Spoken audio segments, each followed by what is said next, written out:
going to put the tweet out again. Damn Twitter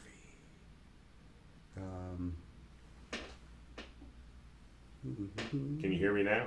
Testing. Hey everybody, give us a heads up if it seems to be back. I stopped it and started it again, so you never know. Come on, stream. You can do it.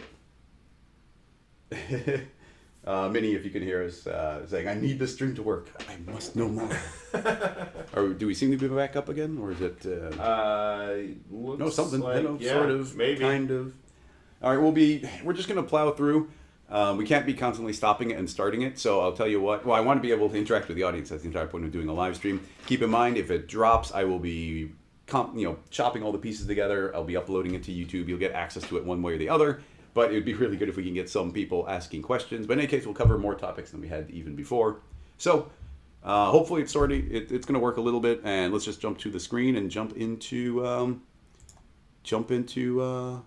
the proper new features. So there's the screen. Here's cinema, and let's just plow on through. Sure. Would you like to start by talking about some of the new text stuff? Sure, I'd love to. This was one of my specific labors of love. It's something I've wanted to see in Cinema 4D for a long time. And it's better caps and bevels. Most of you, I'm sure, know, if you're existing users, if you've been around Cinema 4D for a while, that it was really hard to properly get text to outside, and you'd end up completely losing the artistic, design of the font or of the logo. So now we don't need to bevel outside, we can bevel inside. And we worked really hard on this to create a nice algorithm that finds it's called a straight skeleton algorithm, but it basically finds the innermost peak of the path. And somebody on beta actually pointed out that this is really good even if you have like a spline shape of a roof, and you can use this because it's actually the same algorithm they use to find the peak of a roof. But what we're mostly concerned with is the ability to really easily adjust the bevel shape, and we've provided more flexibility than ever before on that. First thing, something that users have been really excited about as I've shown them this is something that I never really, you get so used to just, okay, fill it cap, and changing it here, changing it there. It never really occurred to me that how much of a workflow drag that was, having to set the bevel on both the front and the end. But as we went and did some user visits, some people mentioned this, and I was like, yeah, of course. So by default now, when you control the bevel, it's going to affect both the front and the back of the object. If you want to control the front and the back separately, there's a checkbox here. You just turn it on, and we double the options so that you can control them separately. Within the bevel shape here itself, right now it's in round mode, so it's just sort of a simple rounded or chiseled bevel. And you can adjust the number of segments, the depth of the shape, so you can go internal or external. We had this extended shape option so that you can control how far out, what the extrusion portion of the bevel is. But where I think it gets really interesting and exciting is when we jump into something like curve mode. So here we actually can set up whatever profile we'd like for the bevel. So you can create some really nice and intricate bevels with this option. We also, of course, have step mode, and that's my favorite. Yes, in the past you only had like a simple engrave, a one step, a two step, but now you can just increase the segments and have as many steps as you want. One of the things that's really cool with all of these is that the selection sets, we've always had the cap and rounding selection sets, but they were kind of you had to remember what the little C1, R1 stuff was. And now we're exposing those right here, making it easy to see what they are. You can even just click the button so that they actually show up in the object manager. I noticed that there's a new little icon here, I think implying that those are kind of locked away. Like, hey, these aren't Yeah, These aren't they're active, proxies. yeah, exactly. Okay, proxy. And you'll see the same functionality. This is functionality that actually we first developed on the Bernoulli fracture object. So you'll see the same thing with the Bernoulli fracture, being able to turn on the specific polygon and edge selections there. We also added the new shell selection, so you can easily texture just the extruded portion. And then we've added edge selections for the start of the shell, the end of the shell, the caps, and the steps. So you can add additional beveling. You can do things with the edges themselves. Maybe sweep things along edges. There's lots of different possibilities here. Oh yeah, I haven't even really tinkered with the edge selection, but that does open up some pretty significant possibilities. Another thing is this creates a really nice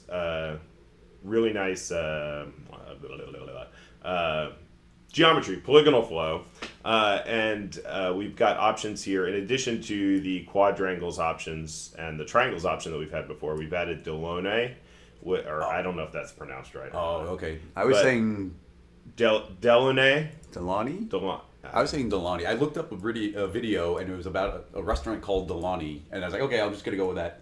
Okay. Some poor guy whose name who figured out this algorithm is crying right now because we're mispronouncing his name. But the idea here is to actually be able to create a good mesh for actually deforming your object. And so that's there, as well as the old regular caps option in the quadrangles. Now, of course, with all of this, there's a lot of options now, and it helps a lot to be able to save and load presets. So we've created this load and save preset option, so you can easily jump to a single step, turn off the lines so it's a little easier to see what's happening. And you can see that that's actually defining a spline profile that gives us a really nice single step bevel. It's really cool that presets are kind of were like a bread and butter thing. Was that Grayscale Gorilla, like building presets so people can quickly get to it? And the idea with a preset isn't to take the preset and just use it. It's that you quickly got into something that's close to what you want, and now you tweak it to become exactly what you want. And the idea of doing that, or if you have something very common you're using, to save your own preset and have that in that same collection, like that becomes really huge. Absolutely.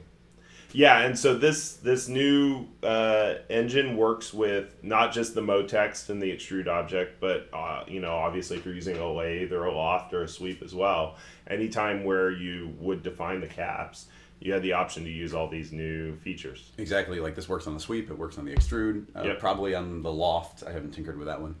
A couple questions, specifically Tobias is talking about text and how like text doesn't get used too often in cinema. That might be true for like a lot of the daily render crowd, but like when I do tech supports, like, and I get sent an example file, there's always text. Everything is logos, and text is where Cinema 4D is being used very often every day in studios. It's all text. So I think this is actually Cinema 4D's bread and butter is broadcast graphics. I mean, virtually every TV channel everywhere uses Cinema 4D to create text. Exactly. So, and it's not just the MoText. You can take the text, the spline object, feed that through an extrude, and you have all the same options. So. Right, and not just text, but logos too. I mean, I created the CV ArtSmart plugin, which allows you to really easily bring in Illustrator files. And I'll need to update it now because we've got all these great new bevel options that I need to build in. But I've seen from the popularity of that, the number of people who need to pull in logos and create 3D animated versions of logos. Yeah. And the combination of ArtSmart, Cinema 4D's native functionality, MoGraph, and now this new caps and bevel functionality makes that a really pleasant and fast experience, I think. A couple other questions popped in. Somebody's asking any idea, I don't think right now, but in the future, would there be any ideas of doing like a Cinema 4D indie license or like a hobbyist license type of thing? I think that we've just put out this new subscription pricing. We're going to roll with that for a minute see and see how it goes.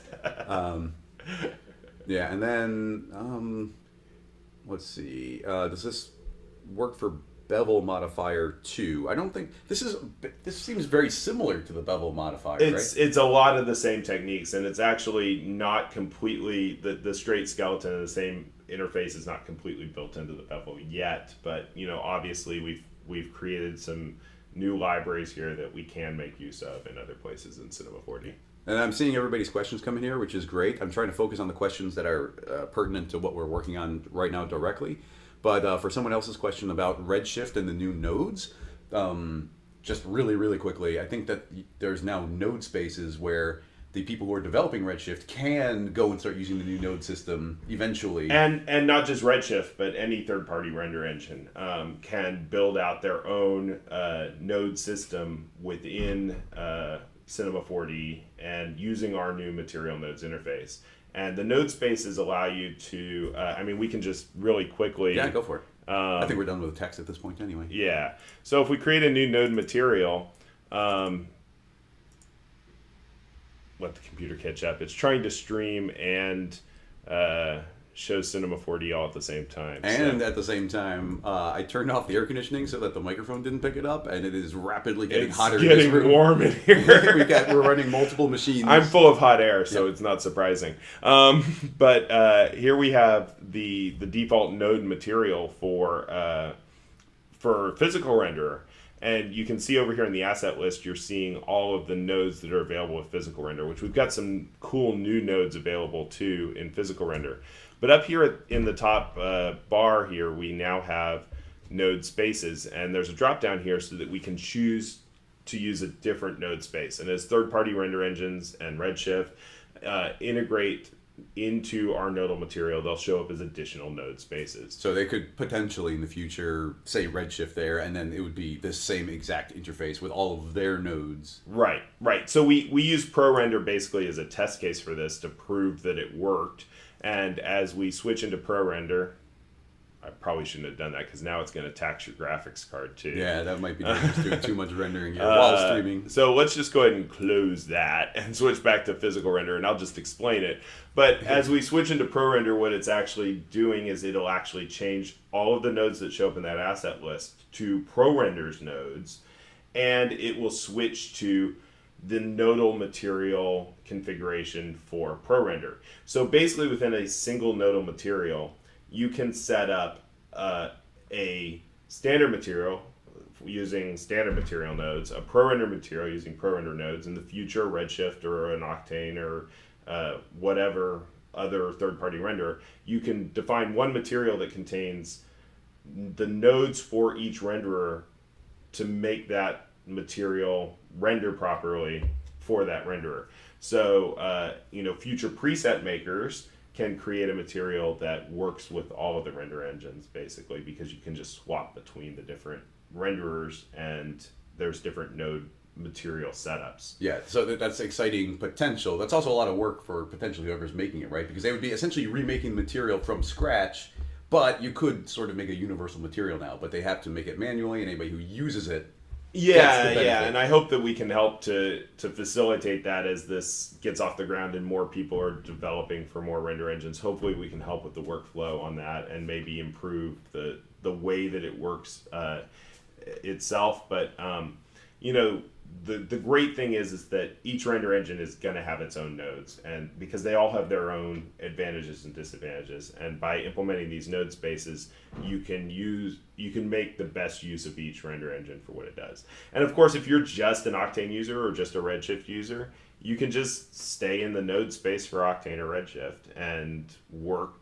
with our material nodal interface, but just with all of their nodes. One other thing I want to mention while we're here is in the preferences, we've added this new preference in the material tab for what material you want to create when you double click in the material manager. So by default it's standard, but you can create a PBR or an Uber material, node material, and third-party render engines actually have the ability to register a default material option into this menu. So once Octane Redshift, I'm only mentioning Octane Redshift there at the top of my mind, but once any of the third-party render engines integrate, Arnold Corona, They will also be able to show up in this drop down so that when you double click in the material manager, you'll create an Arnold material or a Redshift material or an Octane material. I want to know the person who would make their default material hair material. That's a very special, very special kind of person. Well, while the stream is working, I want to jump into something a little bit more complicated, but my favorite new feature, which is Field Force. Yes, please do. Now, this is potentially going to tax the computer, so definitely send me a message if the stream drops, and we'll try and figure it out. So we'll see. We'll keep it light because, laptop, slightly older laptop. But I'm going to go ahead and scoot the setup over to me, which is actually, this is working really well as a setup. Yeah. Just slide the whole thing one way or the other. But let's go ahead and jump into the Field Force. And I was lucky enough yesterday to spend some time speaking with the main developer who was working on the Field Force and the new vectors inside of volumes, and get some more technical information for why I was working. Luckily, I'd already played with a lot, so I could jump right into the more technical. But why don't we jump right on in? The simple version of this is actually not terribly complicated. And you know what? In all of my other demos, I was mostly using particles, so why don't we start by making a dynamic object. So I'm going to make a cube. I'm going to shrink it down a little bit. Let's right-click. Let's add a simulation, a soft body tag. And the reason I'm adding soft body is regular dynamics. It calculates just from the axis in the center, but this will actually calculate on each individual point. But I want it to kind of behave as if it was a rigid body, so I'm just going to crank the stiffness like way up. And we could change some other settings, but that should do pretty well. If we hit play, it should fall away and look pretty much exactly like like a rigid body. I can already see from our frame rate that it's not enjoying the stream going at the same time, but let's see what we can pull off. So it's actually pretty straightforward to use some of the basic features inside of here. So we're going to go to the Simulate menu. Under Forces, we have the brand new Field Force. I'm going to click on that, and by default there's nothing in here, but we do have our velocity type, and it's saying Add to Velocity. I'm going to say, let's just set an absolute velocity, and I'm going to crank the number up a little bit bigger. And actually, I found the most straightforward way of using this thing is clicking on the solid and just making a full-on solid. And there's a vector, which is a direction. So we got X, Y, and Z, and we're saying go up on Y. So if I hit play right now, you can see immediately this cube begins going at full force at the set velocity of 500. It is just moving straight upward, which it's like, okay, that's cool. It's essentially behaving like a wind, completely taking over. Actually behave a lot like a wind if I said add to velocity. And now you can see it's actually accelerating as it goes up, and that's because this number is cartoonishly high. But you can see this wind is blowing upwards. So it's like, okay, cool. We have a wind direction. It's really easy to add in two vectors here. So this is actually moving at a diagonal now. You see the wind pushing it off to the side. We can just make it behave like a wind. Now, something I've been enjoying doing is if we click on our Field Force, we have our display. And this is just a preview. This is showing some different vectors, which you can just kind of think of as arrows. When they're green, that means they're pointing up. If I made this negative, so to go aiming down, we'll get the inverse color, which is kind of this pink-purple color. But this display tab is really important because it's showing us a cross-section, essentially, of what we're seeing. But you're not limited to this area. It's actually calculating infinitely. It's actually calculating each individual point of this cube into these vectors, into this Field Force, and it's going to push it from there. So in order to visualize this maybe a little bit cleaner, I'm actually going to make this really skinny and really tall, and now we're just getting this big old cross section here, and it's a little bit easier to visualize exactly what we're getting. So along those lines, okay, cool, we got a Field Force, but instead of using this solid, why don't we go ahead and create something like a random field? And like I said, this random field is actually in big 3D space. Let's go ahead and increase the scale. You can already see it was set to noise by default. And you know what? Let's go ahead and give ourselves a couple extra little ticks here. And now you can actually see how the noise is changing the direction. But we're seeing a cross section here. So the wind isn't just specifically pushing upward. And actually with it being random, I'm going to go ahead and just set this to set absolute velocity back to 500. You see that our, let's turn off clamping as well. Actually, is that, oh, it is moving. It's just moving it's actually probably getting trapped there. I'll explain that in a second. But I'm going to go back to display, and right now we have a display vector length. We got a couple different modes here. We could just say brightness, which is going to be how powerful it is, and it's not worried about the color anymore. But we also have line length, and I could set that down to like 0.1. So it's visually not as large, but we can get a nice kind of preview of what we're seeing. I'm going to pick a different random seed here just to make sure that it can move. Now you can see our cube is moving around in 3D space. Let's give it even more power and speed. 5,000 is probably going overboard, but let's go ahead and crank that up. And you can see it's actually getting stopped in some of these places. I can fix that by giving it a little bit of animation speed. Now you can see it's going to be wanting to drift around. And we could actually, yeah, okay, turning on some add to velocity is really going to be zipping around. So that is fun, and using the cross section here to see it is just such a better visual way of seeing it than if I were to jump this up to like 2,000 here. And it's like, what am I seeing? Yeah. It's the same noise, but you don't get that kind of intuitive vibe for what you're getting. And obviously it's calculating up our points there, so you can hear my fan cranking up. So, oh man, this stuff gets really fun really fast because of the way you can start combining things. So this is my random field, but let's go ahead and make our initial solid, and that's saying to travel upward. And now you can see, without changing anything, the random field is essentially getting added when you're on normal. It's kind of overriding on top of it, but we're getting this general upward motion, and our velocity is very high right now. We're getting this general upward motion. Set absolute velocity should probably be what I stick with. So you see general upward, but moving around left to right a little bit. But things start getting really interesting really quickly. And actually, I probably should have talked about masks in the beginning a little bit more. But there's a new setting inside of all fields now, inside of cloners and everything, which is this mask setting. So I can add a mask to this random field, and we can feed whatever we want there as a mask. So if I jump into, let's do a real straightforward one, I'll make a spherical field. So the spherical field by itself would be behaving pretty cool. Let's scale up the spherical force here. So you can see this is actually turned in kind of an attractor. It's pulling this towards the center, and wherever I move this, it's going to be kind of pulling our cube. In addition to kind of trying to go up, in addition to kind of being random, it's trying to pull up. So that's the way a spherical field behaves normally. But if I make that spherical field instead a mask on that random field, then what should happen if I turn on this little checkbox, then the randomness has now been limited to where the spherical field is. But all of the fall-offs, all the remapping, everything continues to work. So you can see I can make a smaller fall-off here. I can crank this up really big, and you can see that the wind, well, not the wind, but this random noise is, full power all the, every direction. And when it escapes, now it goes straight up, completely override it. Let's go ahead and make a couple. Hopefully it doesn't make it go too slow, but I'm going to put the cube into a cloner so we get a couple of them moving, just get that extra randomness. So put that in the cloner, and I will set this to a grid array, and let's go ahead and set to 1 and go for across. Just get a little more, maybe see a little bit more of the information. Okay, it's still running pretty well actually. So yeah, this is blowing around really nicely. I just want to jump to some of the key variables here because I talk about this already in the other parts, but something that kind of blew my mind was the ability to add splines in here. So I want to simplify this. I'm going to turn off the random field, but let's go ahead and create just actually, why don't we make a helix spline this time? So I got a helix spline, let's have it face the camera. I'm going to go ahead and set the start radius to 0 so we get this big old spiral going, and the height to 0 so we just get this nice big flat spiral. Let's go ahead into our field force, and I'm going to add that in. In fact, I'm going to turn off our solid as well, so we're just seeing this helix. And you can see that it's like, okay, it's traveling along the spline, but it looks a little bit weird. So what I found is inside of the setting here, we want to grab our offset and go full power. Now you can see that it looks a little bit more consistent. The arrows are full strength all the way around. And hitting play right now, hopefully, you're going to see all of our cubes are getting pulled to kind of near the spline and just getting dragged into the center. So while we could use something like the radial field, just by throwing in this helix spline, we now can have them drag in.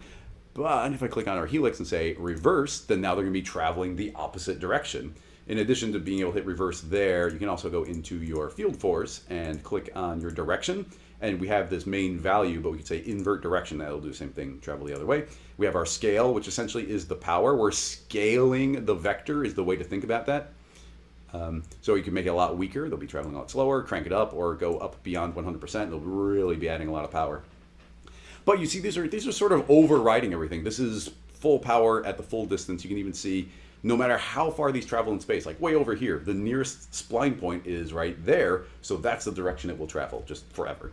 So something that's really cool is if we got different modes here. So let's go ahead and change this mode inside of our helix. Go to the layer. Right now it's looking for traveling along the spline. We're going to say, no. I want it to be the radius of the spline. Let's go ahead and start increasing our radius here.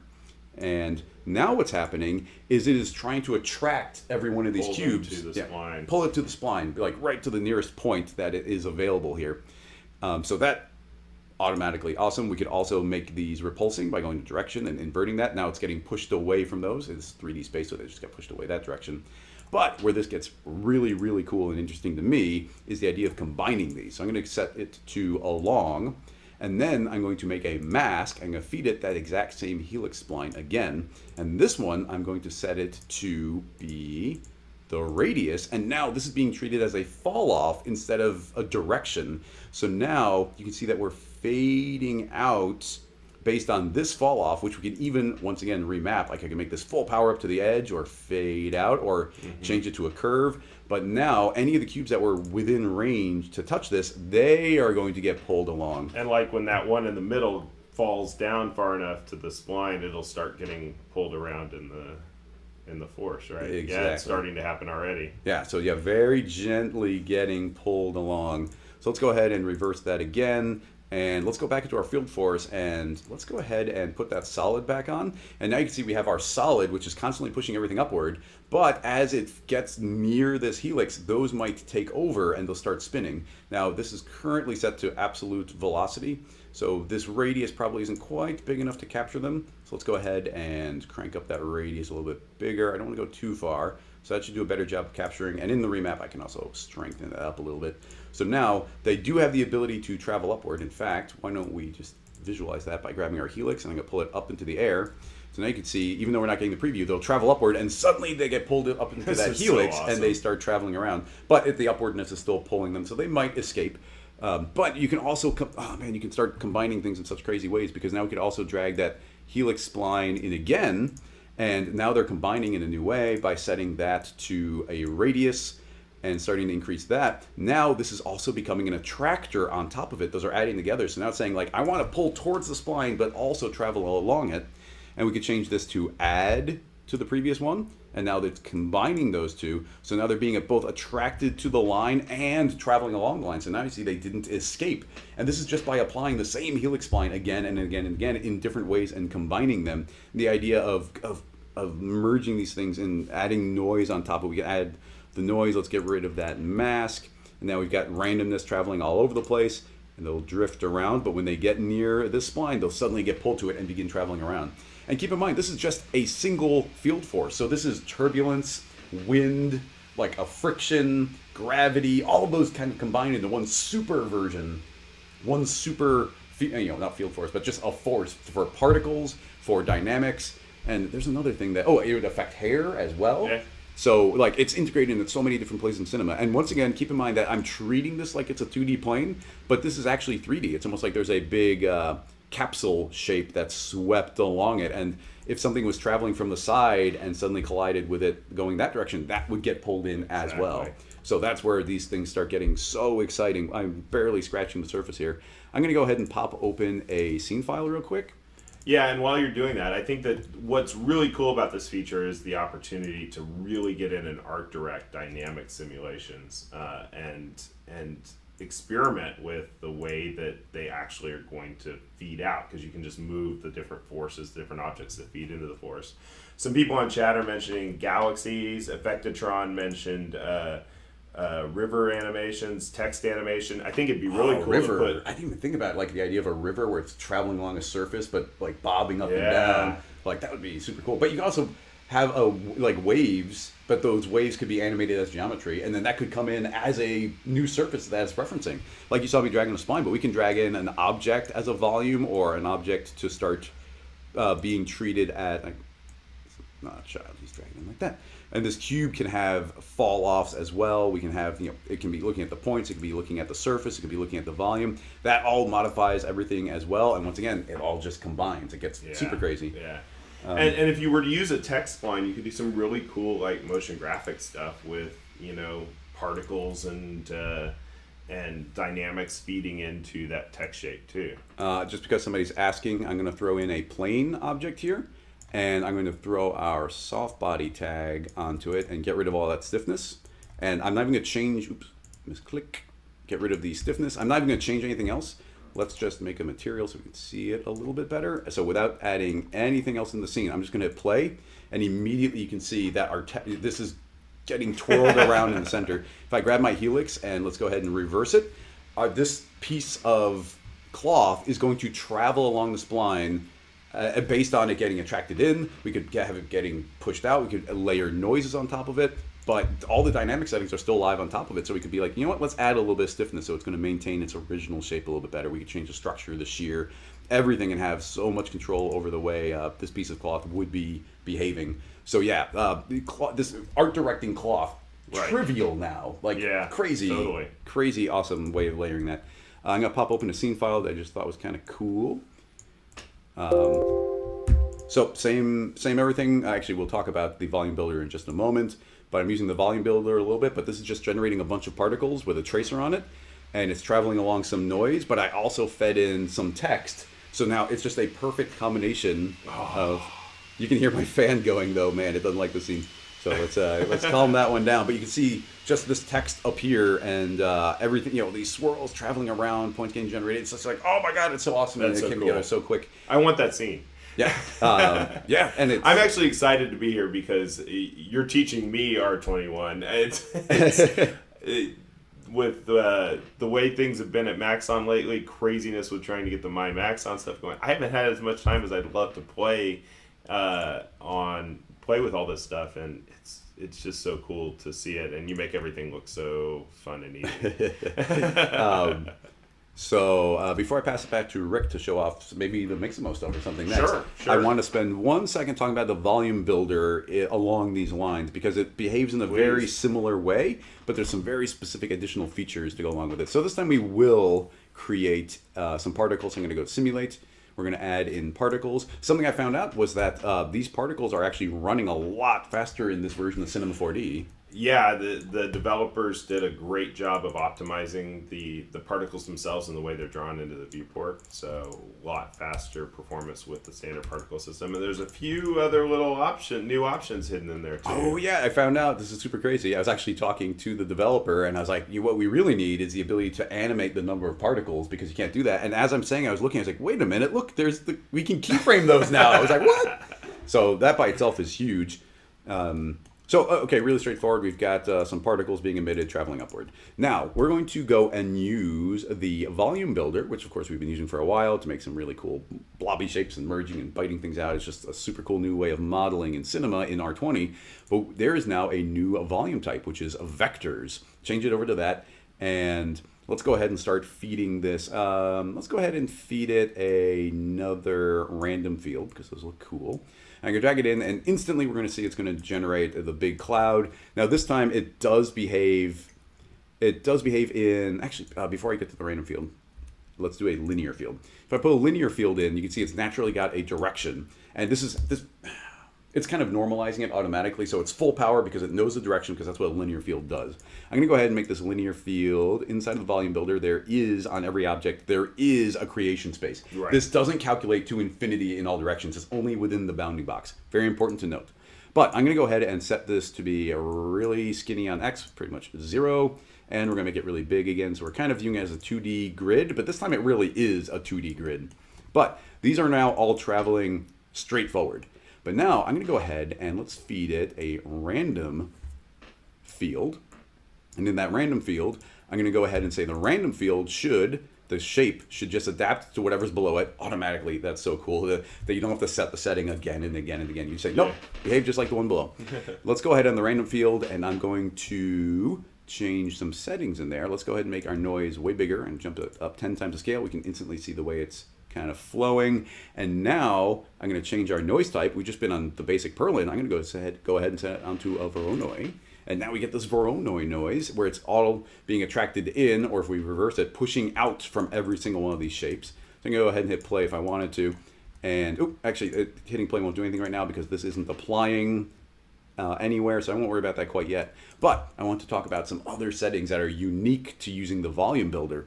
And that is, one of them is the ability for it to combine in some different ways. So we can do a normal add, subtract, but then there's a cross product between them. And I had Fritz explaining to me exactly what that meant, and it's a little bit specific and technical. But let me go ahead and pull up the camera for a second. It involves math. There's a lot of math, but the basic idea is I'm feeding a linear field, so all of the points are facing in that direction. So what's doing is it's taking the noise and being like, okay, that's my axis, and I can spin around that. So am I this direction? Am I that direction? And it's looking at the noise and calculating it that way. But what that means is the cross product, because I'm pointing in a straight line, means it's going to be flat, but choosing a direction. So it's going to maintain the 2D direction. So let's jump back to the screen here. And now by putting this to cross product, back to normal, you can see it's kind of frontal, but by doing the cross product, it's important to note as well that these are three-dimensional. These are pointing in angles in every different way. But by setting that to the cross product, it's now spinning around that axis. Not only is that a really cool looking shape, you can see it's completely flat now. There's no direction on X whatsoever. So those are spiraling around automatically, super cool. But then you can also see that we have things like rotate and invert to change the direction. We can normalize to make them all be kind of 100% power. We could change the scale in an absolute way, but then we have a smooth. So if I create this smooth and I start dragging it back and forth, you can see that we can go from these super cool circles, but it's very harsh. It's going to transition. There's kind of no transition between one spiral and the next. But by adding in some of the smoothing, it's going to start blurring them together. We get these nice smooth transitions flowing from one to the next. And you can just see here, very obvious shapes. And as I pull it up, it's blurred more and more. And you can start pushing this beyond. Actually, you can't go beyond 100%, but we can do additional iterations or changing the voxel distance. And you can see it can get smoother and smoother and smoother as we want, and we can pull that up nice and blurry. So just real quick before we move on to a new feature, and I'll check questions to see if there's anything we can tinker with there. But we can also, somebody's saying in the chat, vector curl. So there is vector curl here. I already sort of forgot the way that Fritz explained, but we actually did it here. It's doing a similar thing where it takes a particular angle and then does some math to make it the opposite angle. Not inverting it, but it's kind of like, it's already got like two axes and it's making it project on the third axis. So by putting this vector curl on top of the noise we had, it's kind of making a two-directional field. So it's facing one direction or the opposite. It's pretty cool. I haven't completely wrapped my head around it, but it's pretty neat.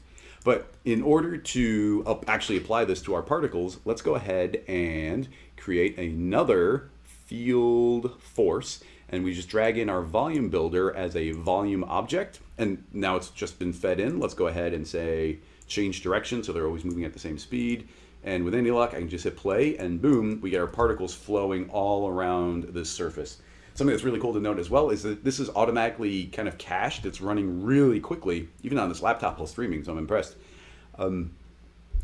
It kind of caches this, but you can see it actually will slow down a lot if I give it some animation speed, because by giving it animation speed, it's having to do all of these calculations come again from scratch. So that will significantly slow you down. I'm going to leave that not animated, but you can see these twirling around. But you could use the new Volume Builder cache to cache that animation. Does it cache animations? I think it will. I did not know it cached animations. If I turn that on, oh, it is an animation.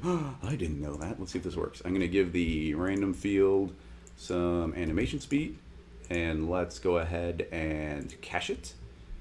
It's cranking all the way through 90 frames. This new Volume Builder cache is great too, because you can get to a point, whether you're modeling or using this vector volumes, you can get to a point where you're ready to like lock in a certain part of it, cache that off, and then you can continue building on top of it. Look at that. Look how quick it's running now.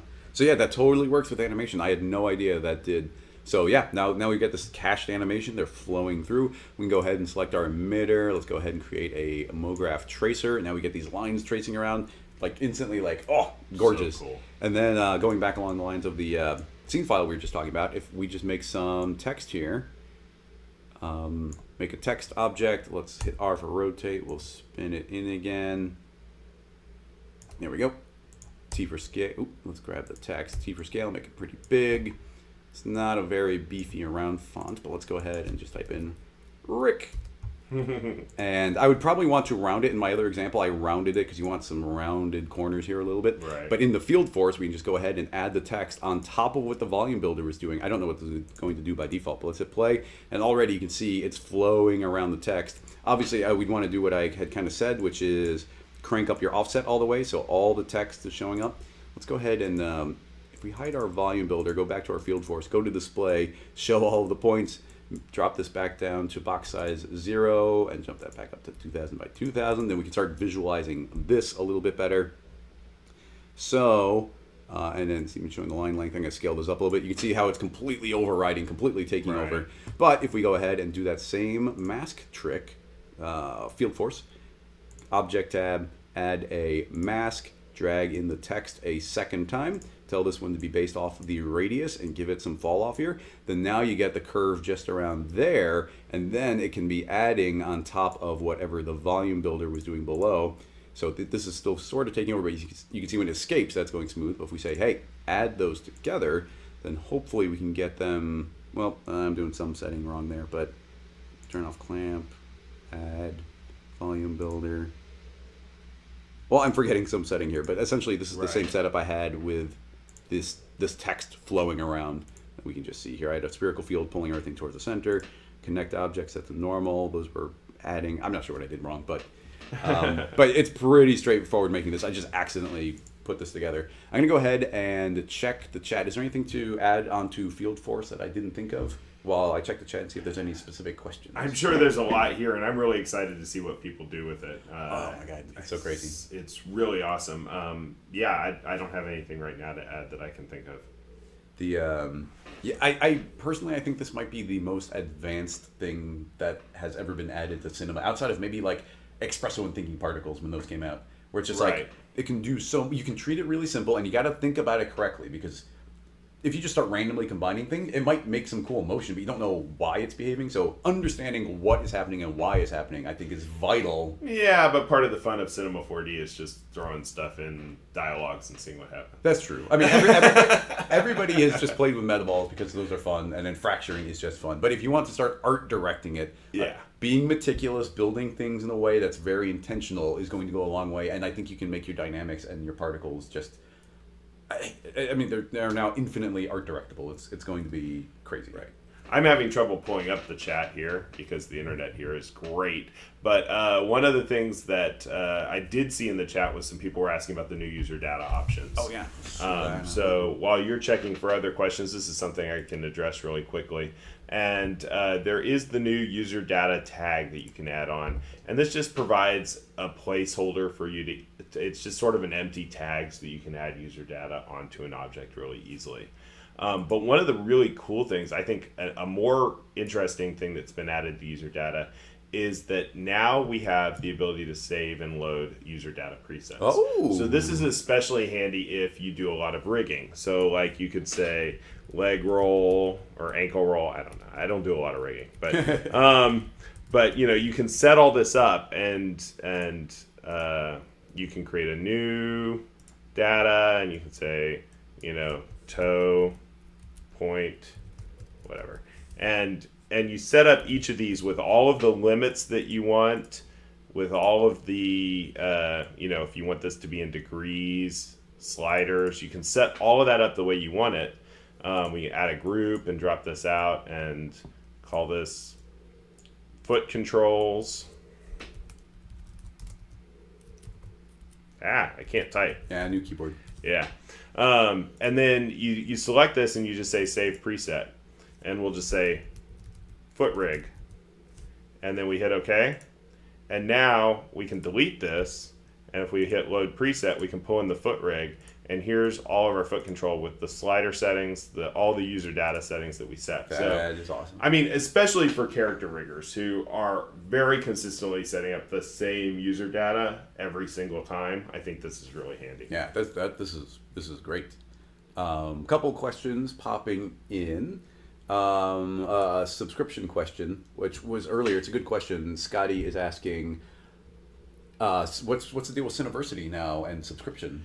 So because if you had the MSA, it was included, right? Right. So when you had MSA... MSA in the US. No, actually worldwide. Oh, okay. When you had the MSA, which is a subscription, Cineversity was included with that subscription. And when you have the Maxon subscription, Cineversity is included with that as well. And one of the really cool things that we've done is... we think we've done. It's still being worked on, but we've actually integrated it single sign-on with your My Maxon account.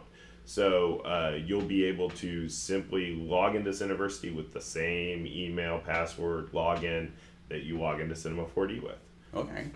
And is okay, that's really cool. And yeah, I don't know if I said it during this, but I've been jumping between the laptop and my main machine, and I've just got the one license. But it's been so easy to jump on the laptop and be like, oh, I didn't log out. Log out here. It dumps the license from the other one and jumps it on here. It's like, oh, this is so simple. I have access to all the licenses I could possibly want of Cinema 4D, but it's so frustrating to have to like go to log the in, email myself a serial number, get the serial number, call the office, go to my machine, log out. And, like, no. And it's been a joy since we started implementing this. All I have to do is log in with my username and password on any machine, and bop, there's my license. Sign out of one computer, sign on to another. So it's really nice and flexible. Let's see. Zunder, no, there's no Espresso UI update at all. Although it's something I should note is with all the field force stuff we were just doing, you can actually implement all that into thinking particles now, which maybe will breathe a little more life into thinking particles again. I mean, XP is such a ubiquitous plugin at this point. I almost don't even think of it as a plugin. It's like, well, everybody has. If you're doing any particle work, of course you have X particles. Yeah. But this really opens up a lot of really cool possibilities. I wonder if they'll be able to tie into that as a effect as well. Well, I think in some ways they already do, not as a field force, but because they've already implemented some support for fields within the X particle system itself.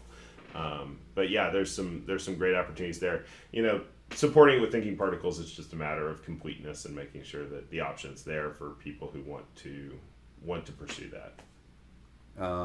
Scotty's asking, he has an MSA. He has an MSA that will transfer into perpetual, so still no university in that scenario? You know, that's a good question, and one that I'm not 100% sure I have the answer to today. But we will, obviously people have a lot of questions, and definitely if you haven't read through the FAQ that's on the website, I suggest that because that answers a lot of the questions. I know there's still questions beyond that we didn't think of as we were writing the FAQ, and once the craziness of SIGGRAPH's over and we have a chance to powwow again, we'll be able to sort out some of those and clarify some of the various very specific issues that people have asked about. Excellent. Let's see. Is there any speed up in the timeline? Well, the particles are really sped up. The timeline is really sped up. So one of the things that we kind of talked about the high DPI support on Windows. We've talked about some of the results, the high DPI support on Windows and the dark mode support on Mac and things like that. Where those come from is really a complete overhaul of the underlying way that we draw the user interface. And along the way of doing that, they were able to find a lot of really great optimizations. So some of our beta testers have reported 10 times speed up in animations when you have the timeline open. I know that it's been a pain point for a long time in Cinema 4D actually animating with the timeline open, because especially if you had a lot of keyframes, because it took a lot of processing power just to draw those keyframes on the screen. And they really optimized that so that now animating with timeline is a lot faster than it has been before. Cool. Yeah, I didn't know that one either. It's one of those things that's it's hard to show, and it's hard to even communicate sometimes because it is very scene dependent and even system dependent. But I've heard great reports from a lot of our beta testers about the speed up that they're seeing in that. I don't know exactly what this means, but any support for USD and Hydra? I don't even know what those are. USD and Hydra are certainly, what they are is sort of an open source. Well, USD is an open source scene description format from Pixar, and Hydra is sort of a related technology that sort of allows you to plug in different render engines to different scene descriptions. It's kind of a connector object of piping things from one thing to the next. It's certainly something that's on our radar. I've been to some presentations here at SIGGRAPH about it, but we can't announce any specific plans for support at this point.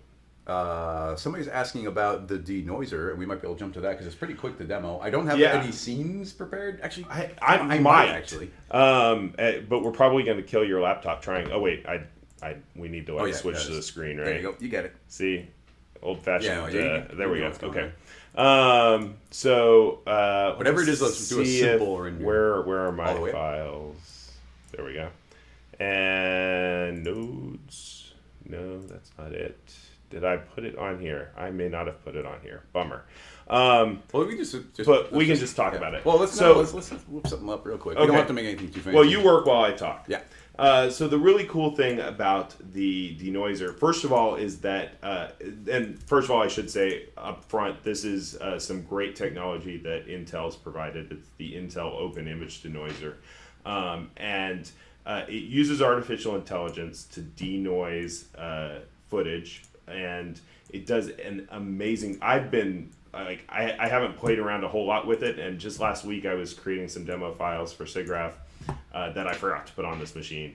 But I was, if anyone remembers my lollipop scene from R20, I was rendering that. And that scene took, I think, an hour a frame to render back in R20. And it was, probably roughly 50, 60 progressive passes that I was using to render. And last week I rendered that, and I just stopped it after one progressive pass. And it was noisy as all get out, and as soon as the open image denoiser kicked in, it just got gorgeous. So even just one progressive pass, the denoiser can get you to a usable, shippable final result. And the great thing is that this denoiser, it's implemented as a post effect, and so it doesn't matter what render engine you use. You can add it on at the back of any render chain and denoise footage from any renderer. I know that a lot of the other renderers have other denoiser options, but this provides you with another option. All right, terrible scene file, but we got something. I'm going to drop all these settings way down. Let's even throw on some global illumination. What's your go-to? QMC. QMC on both. And then QMC option. I'm not going to worry about any options. Let me just make sure this isn't insanely long. Rendering. It's gonna. Yeah, okay. That's. We're gonna render this out to picture group, but we're gonna make the resolution real small. I'm gonna jump into about 600 by 600. So let's go ahead and even save this out to the picture viewer. So I'm gonna let this entire thing render, and hopefully we're gonna see a bunch of grain. Okay, it's gonna get real noisy, and hopefully we don't drop any frames, but let's let this run through here.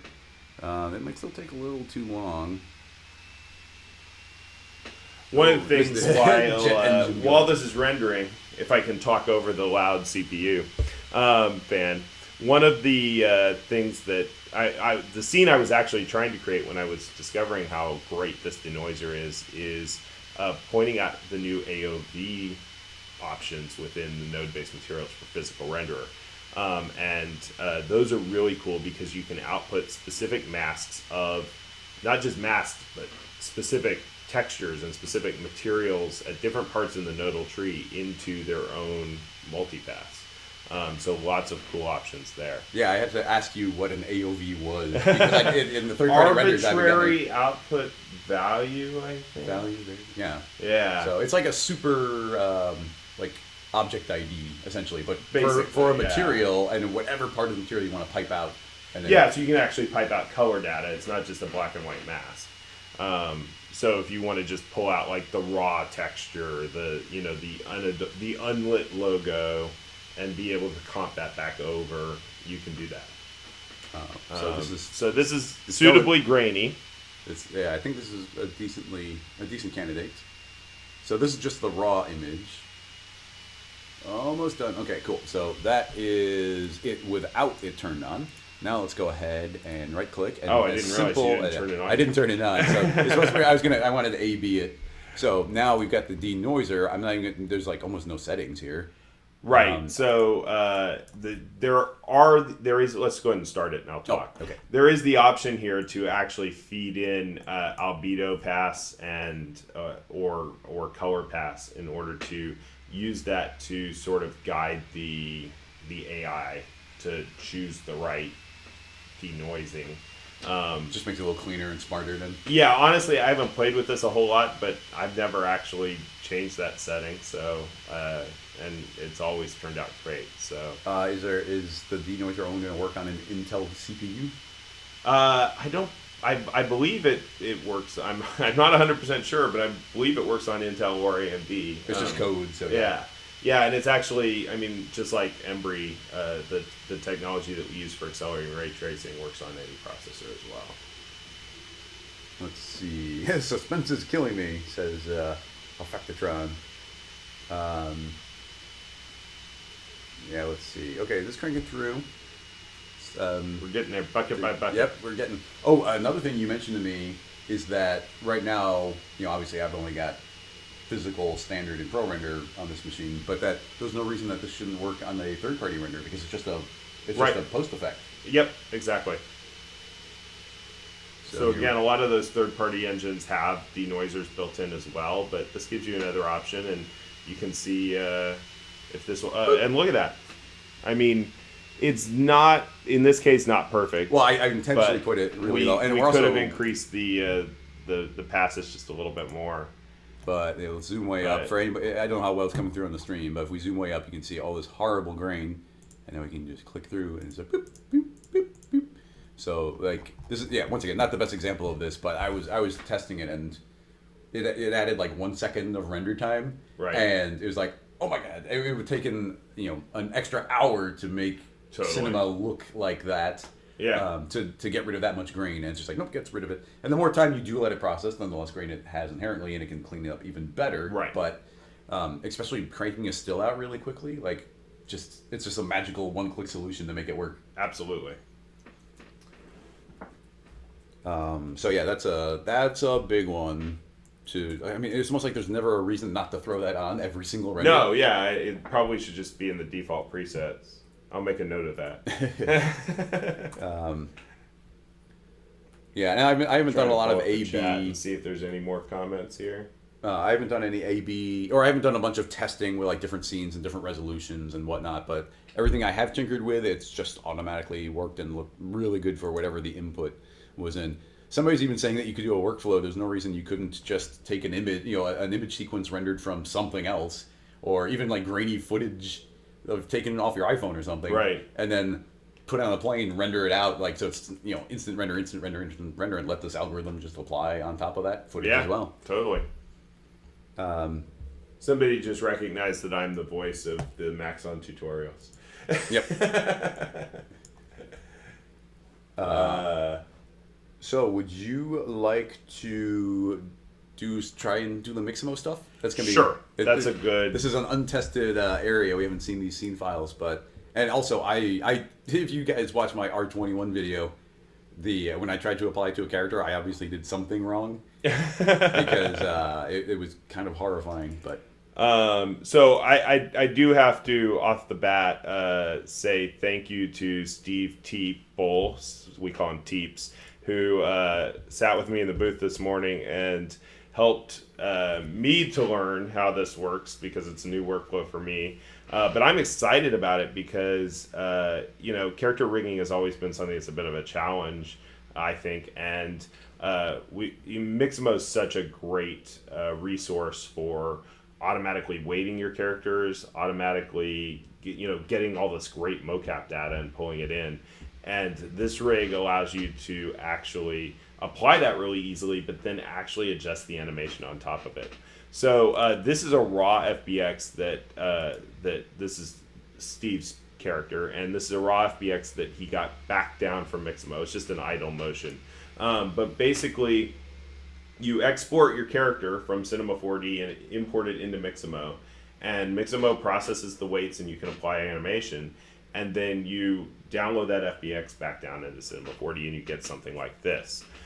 You'll get a Mixamo rig that's prefixed with Mixamo rig. And this is one of the things that I think where yours went wrong, Chris. I'm not exactly sure where in the workflow it did. But what we can do now is we want to go into the weight tag and reset the bind pose just to get this guy back to the starting point. And we're going to go ahead and add a new character object.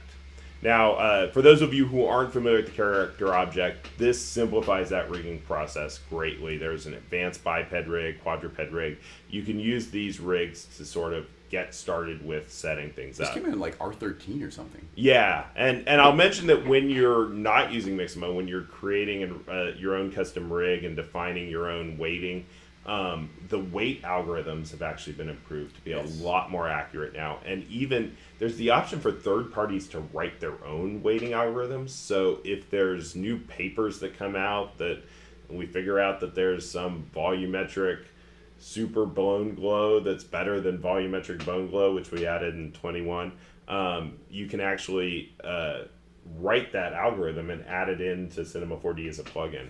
But anyway, the character control that we want to choose here is the Mixamo control rig. And we're just going to build this out, and it's as simple as just saying we want a root, we want a pelvis. You can hold down the control key and click arm so that you get both arms at the same time, and then click hand so that you get a hand on each of the arms. We jump back up to the pelvis and we hold down the control key to create both legs at the same time. So now we've got our basic leg in T pose. This character is actually kind of in A pose, but there's some special magic here within the Mixamo control rig that means that when I jump to the adjust tab, it actually just snaps immediately into place where it's supposed to be. From what imported? So it's looking. I don't know how the magic works. I just know the magic's there. Well, this is happening because there's already that entire like joint structure that came in from Mixamo. So right. It's I presumably think they're basically matching the joints that came from Mixamo. Exactly. Okay. So then we can go to animate, and there's options here, but we need to do a couple more steps first. We can go into the root, and you can see here that it's asking what the namespace is. This is basically that prefix on everything in the rig, and it's, in this case, Mixamo rig. But if you were bringing in multiple animations, they had different names, basically. You could say what you needed to retarget to. And then you just hit this retarget all button, and that retargets the entire motion capture to the bind skeleton of the character object, or vice versa. I'm not sure how it works. And then what we need to do is just transfer the weights onto the object. So we drag the object down in here and hit transfer weights, and that's going to actually apply the weighting onto the object. So now we can go ahead and simply hit play here, and you'll see that we've got it's not a very subtle animation. It's a very subtle animation, but we've got the animation here.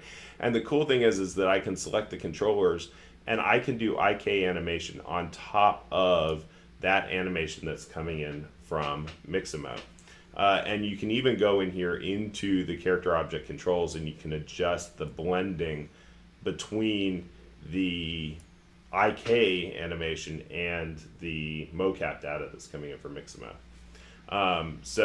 Again, I'm super excited about this. Steve Teeple, who already created a tutorial on working for First University on working with Mixamo data in Cinema 4D, you should have seen his excitement when he saw all of this implemented in R21. And so this, I think, is going to be really fun and great for people who are like me, who don't know that much about character animation, but kind of need to pull out a character animation from time to time. Exactly. Yeah, I definitely need to tinker with this more. I always kind of built my rigs from scratch, so I never used the character tool that much. But this automatically, like Mixamo is such a great workflow on top of everything in general. It's like, all these great animations, you can pull them into the Cinema 4D so easily, so it just adds so much onto that. Okay, what is next? Did you have other scene files specifically to go check out? I definitely have somebody asking about some of the new UV stuff in this version. Oh boy, okay.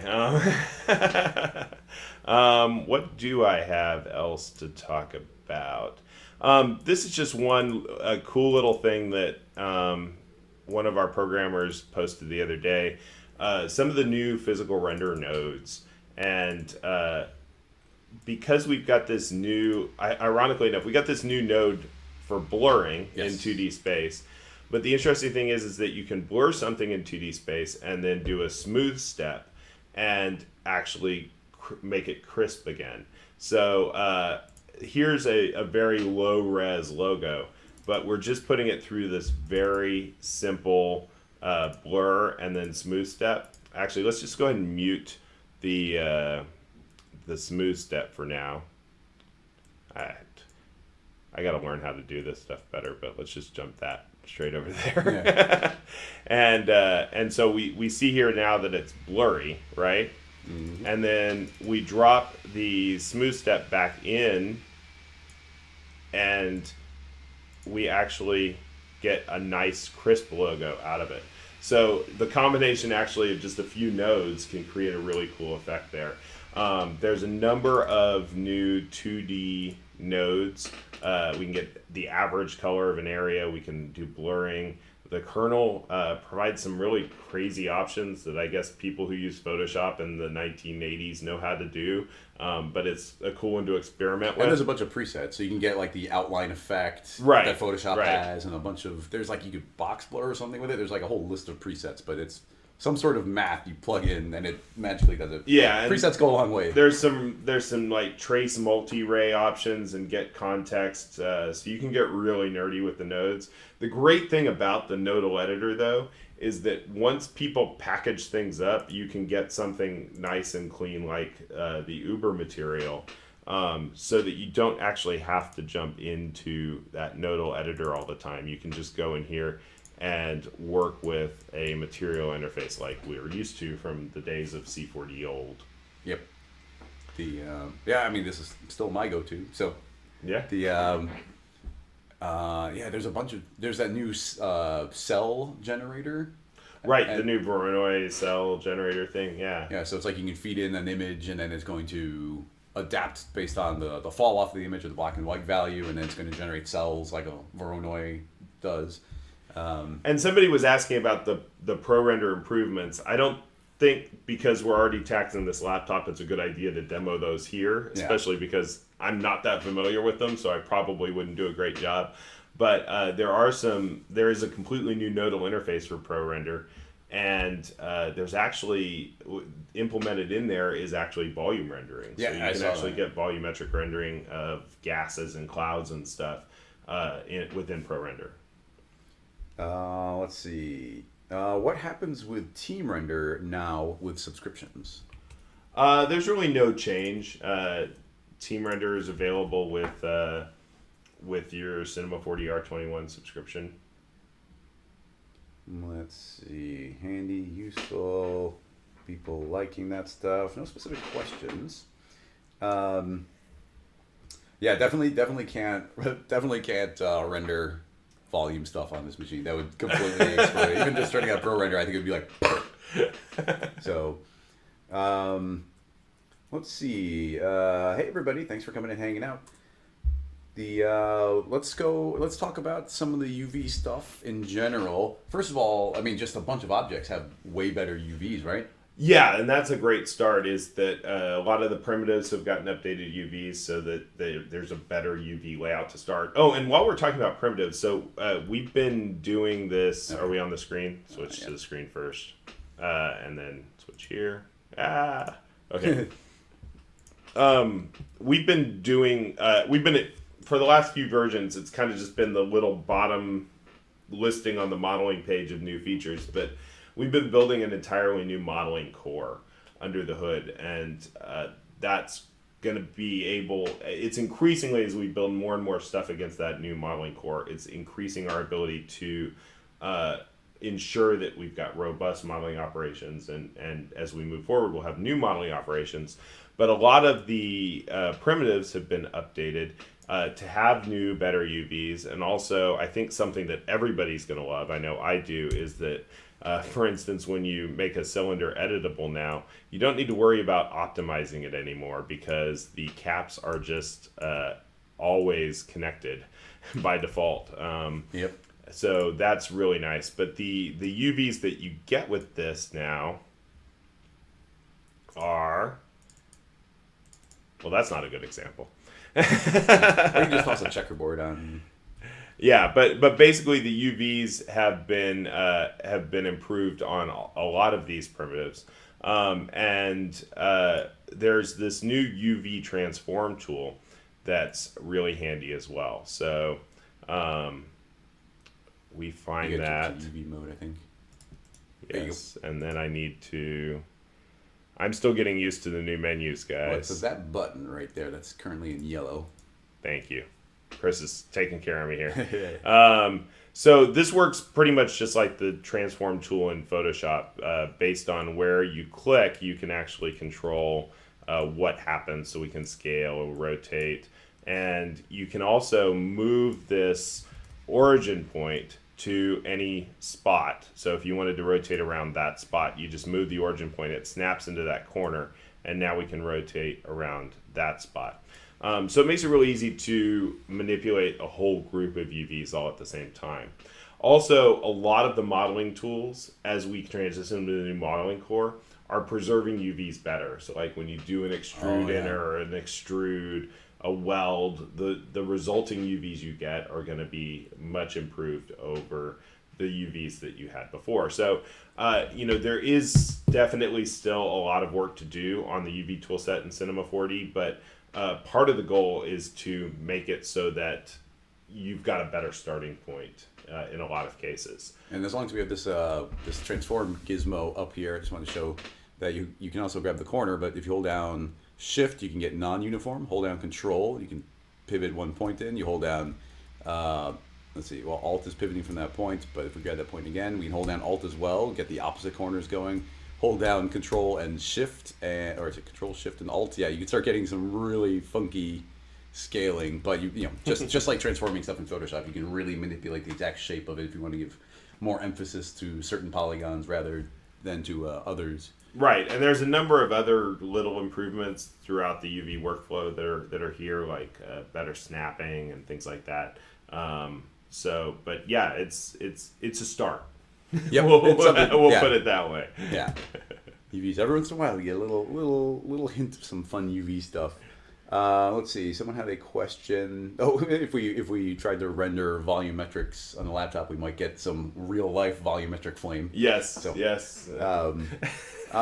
Any idea when there is a release date that we can? Early September for release 21. Yeah. Early September. Let's see. Please exchange thinking particles with X particles. I'm not sure what you mean, Dennis. Oh, Sam Ura, I hope I pronounced that right, said, cylinder caps are connected in R21, take my money. As well as a bunch of the other objects, if we jump back to... and somebody else mentioned here that great comment, Graphos, the new selection components are synced between the viewport and the UV viewport. So when you make a polygonal selection in the UV view, in the 3D viewport and then switch to the UV polygons tool, the correlate selection will be made. But capsules, oil tanks, everything that had a separate cap is now one model as well. Right. So that's definitely applied on a couple of different places. I think the UVs are looking really nice on the new caps and bevels on text. Those will completely perfectly translate between them. Let's see. Can somebody get a subscription in advance to the product coming out, or do they have to wait till it comes out? I would suggest that they contact their local Maxon reseller or sales rep to ask that question. I'm not 100% sure. I think that we can't really sell them until they're available, but ask sales. Yeah. Especially if there's a reason to do it now, I'm sure that we can figure something out. Well, and all that stuff goes to, if somebody bought the MSA, they don't have to worry about getting subscription until their MSA sort of reaches the end of its life, right? Right. So people can still renew their active MSA until the end of August. And anybody who has an MSA at the beginning of September will get R21 Perpetual. And then also until that MSA runs out, you have the opportunity to convert to subscription. There's some great subscription conversion discounts. You get, it's like 20% off of the first 2 years of your subscription. Yeah. Well, it's just at a certain point, Maxon has to flip the switch where it's okay, we're doing subscriptions. And there's people who bought MSAs all throughout the year. So it's there's no perfect time to do it. But if you got it, then you can contact and get discounts based on... We've really done our best to try to accommodate as many cases and scenarios as we possibly can. But, it's always a great idea if you have specific questions about your case, it's hard to deal with those on an online forum or a live stream. Call your local Maxon sales rep, and they can look at what you have and how to best get you to where you want to be. I'm trying to think of other new features. Definitely one that we should spend a moment on is a new curvature inside of volumes. Yeah, that's really cool, isn't it? Yeah, I really dig it. I do have an example. Well, let's see if I saved the example. Let's jump over here, jump to my folder. I tried to rename it. Oh, yep, I do. Haha. So, two big new settings that are important inside of the volume builder and mesher. So here, I've already got it in there. Spoiler.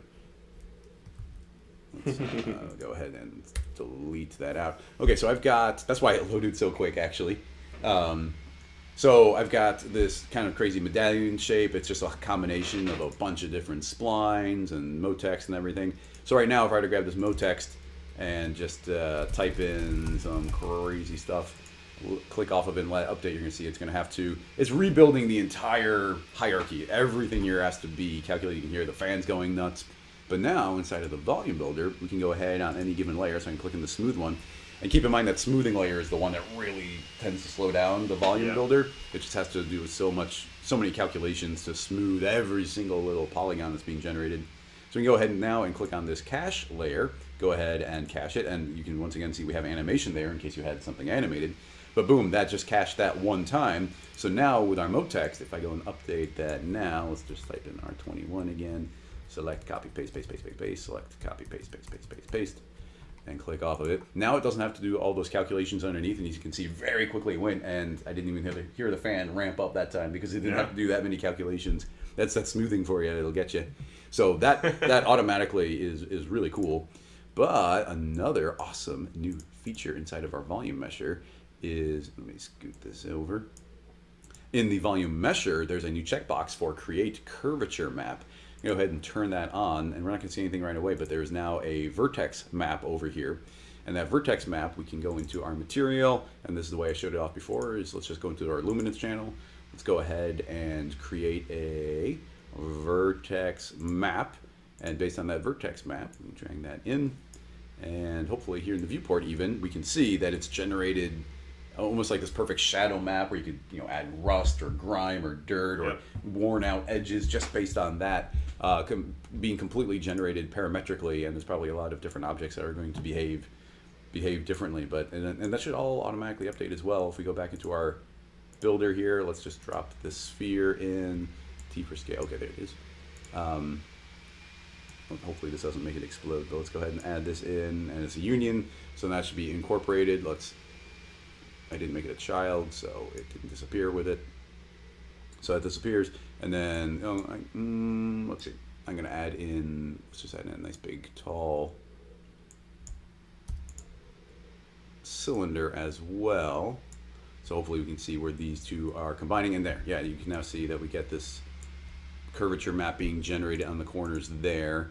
And right now it's concave and convex, but you can do them individually. And I haven't tinkered, but vertex maps are like the new universal translator in cinema. So if you were projecting this off into a different mesh or feeding, I didn't even think about it, but you could probably even generate it on a field. Or we could generate a field. You could use field forces to pull things into the crevices of an object. For instance. Or have things.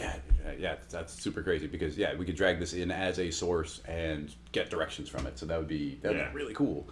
But there's I don't know, this caching, and there's also caching in the new node materials as well. You can cache up to a certain point, so you don't have to rebuild that entire hierarchy as well. So just a huge speed improvement, and these types of settings, especially things generating vertex maps, which have just become, I would have never guessed prior to R20 that vertex maps would suddenly become one of the most important parts of cinema. I remember back when, before there's all the new character rigging stuff, you would rig a character with a series of vertex maps. Yep. And it was completely obnoxious. Before there was weighting, you had to just use a 0 to 100%, and then drag them into the restriction tag to link them to a particular bone before they're in joints. And so it was insane. And it's like, oh my God, these are the worst. And then you add fields in, it's like, oh, vertex maps are the most amazing thing ever now. So another new kind of hidden feature is that you can actually control normal maps with fields. oh, I completely forgot about that. It's kind of a tricky one to show because even just creating a normal tag is a little bit crazy with Cinema. But I actually even though I had it in my notes, I completely forgot to record that in my main video. Yeah. So do you have I don't have an example, and I'll probably flub trying. But Let's I see. bet you could do one. I can definitely do something here. We're going to, let's see, I'm going to make let's make a matrix object. I'm going to tell this to be scaling really tall, so they're vertical. Let's go even further. Let's go 15. And then let's create a target. Okay, this is now targeting. And we're going to tell the target to be based off of a field direction. So it's looking at the fields. So now we can go into our fall off into this field tab. And let's go ahead and we can do something like create a random field. And now it's randomly rotating based on the direction of this random field. But instead of that, let's go ahead and I'm going to hide that for a moment. Let's go ahead and create something like a platonic. Is that how you pronounce that? Platonic? Platonic? Like a it's a platonic, relationship. a platonic piece of geometry here. It's not too interested in you. So it's a really weird workflow because you have to generate, a normal tag? Yeah. So I think we have to create a polyfx, put it inside of the platonic, and then turn on preserve Phong. And right now, this is the only way to generate it. So that's a little silly. But if we current state the object, you can see now we've got a version of this that has the normal tag. And this normal tag can now be dragged into the field. So let's not use random. Let's look at our matrix again. But let's drag in this normal tag. And instantly, you can see some interesting, weird things just happen in our viewport. But now, essentially, based on the direction of the normals, of this piece of geometry, it's going to be changing the direction. I'm going to hit T for scale a little bigger so we can see it. R, and now as I rotate this, you can see that the normals are determining the rotational direction of this, which is weird and interesting, but there's a lot more potential applications because this is now in the field system, which means you could translate these into vertex weights or directions or project one normal onto another.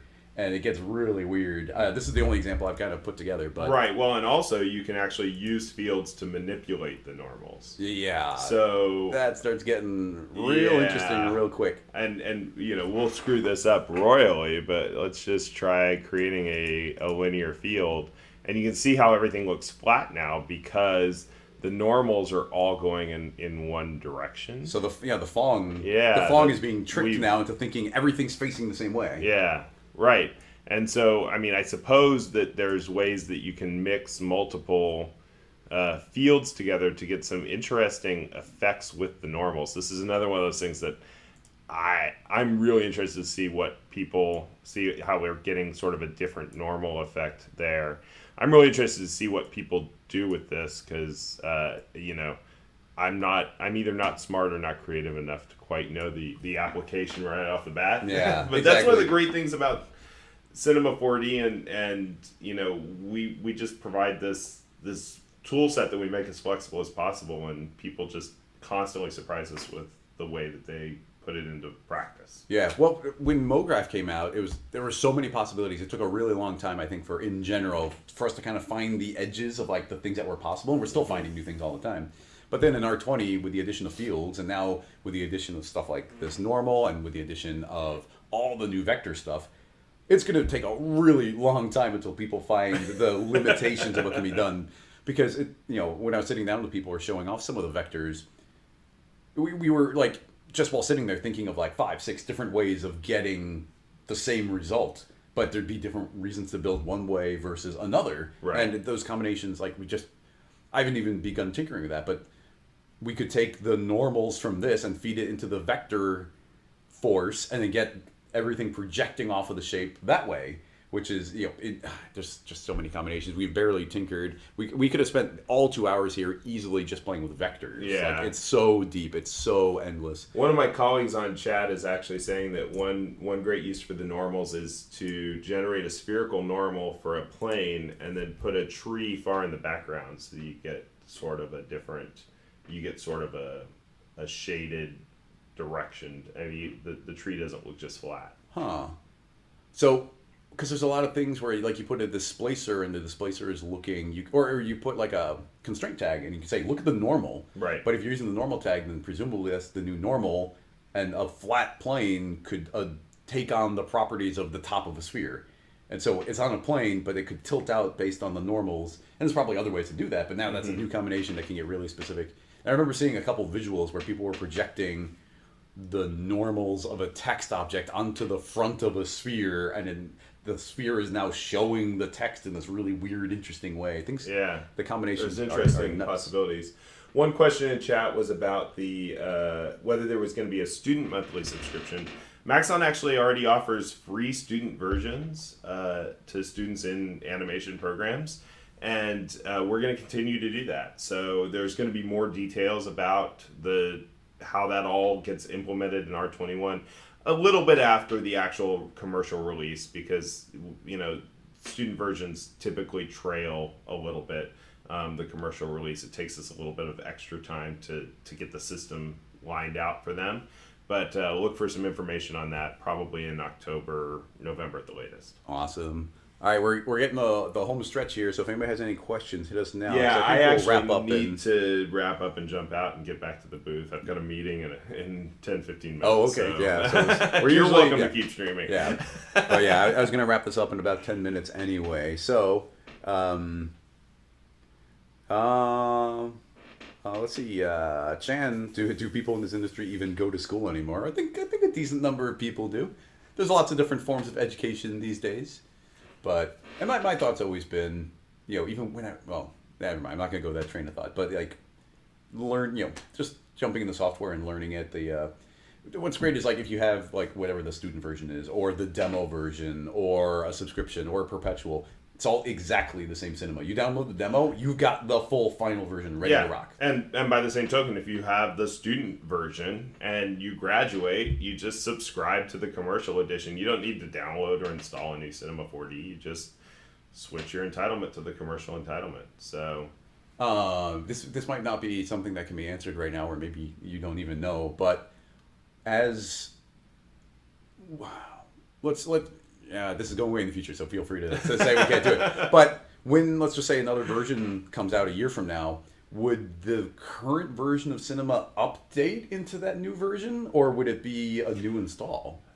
I don't know, to be honest with you. I think it'll actually be a new install, partly because we are still offering perpetual licenses, and so we either have to update the online updater to show the right updates based on what you have, or I think it's something that we might be able to do down the road, but probably initially it's going to be a new install still. Okay. And I think a lot of people prefer that anyway, because they still like to be able, like for instance, when 22 comes out, they'd still like to be able to go back to 21, for compatibility purposes and things like that. Yeah, I guess, there's some reason. We'll probably at the full major version updates still do a full new install. One other question that came in, Jeff had some questions about the discounts that we're offering to current MSA users and how they can convert to subscription. And there's some, again, I mentioned earlier, I think on the stream, that there's some great options available on that.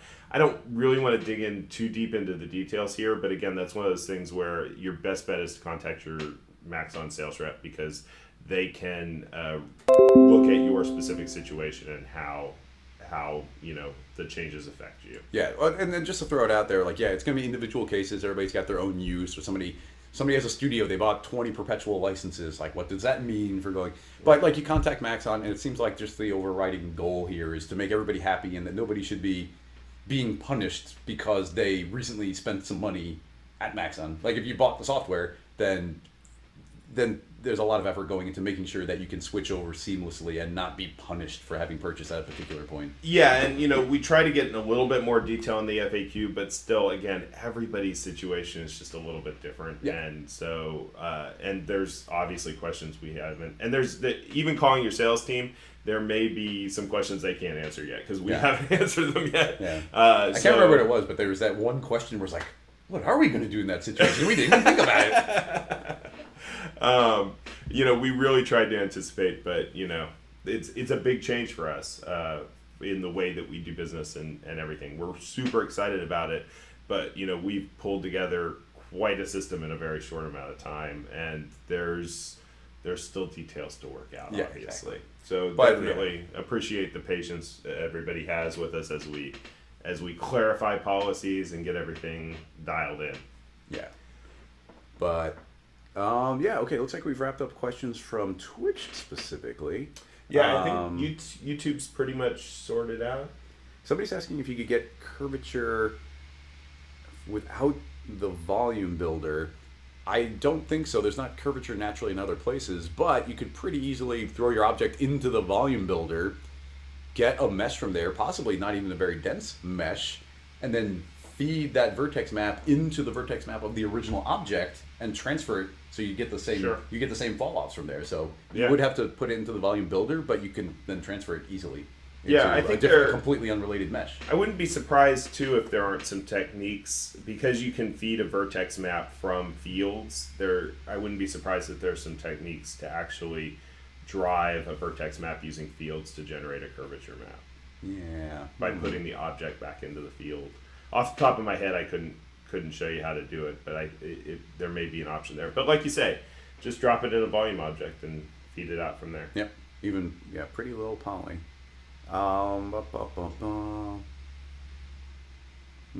That's a question about the future. Inclusion. It looks like that wraps this up. Any final YouTube ones? Nope. All right, awesome. Well, I'm happy that after that one hiccup in the beginning, the stream seems to have worked pretty well. Seems to. Pretty good for a hotel. Yeah. So thank you so much, everybody, for coming and hanging out. I'm really excited that Rick was the first guest ever on Rocket Lasso. Yeah. So that's really cool. It was great to be here, Chris. It was fun to have you show some of the great new R21 features to me. You were giving me a bunch of pointers and helped me get the version so I could actually start learning it. So I had to learn all of this in like the 3 days before the announcement and get it out. But that's some of my favorite stuff. Yeah. It really is sort of a Christmas in July. We all work better under pressure, right? Yeah, exactly. It's just fun and exciting to sit down. So it's just funny because we're having a discussion about me being on the beta, and I've always had this struggle where it's like, do I want to be in the beta and see the features as they're coming out, or be really surprised right at the very end, kind of along with everybody else, and be like, whoa, look at all this crazy stuff. So it's always a tough call because I've been enjoying getting the announcement every year for like 18 years now or something. So that's really fun. But yeah, we're gonna wrap this up. So thanks everybody for coming in.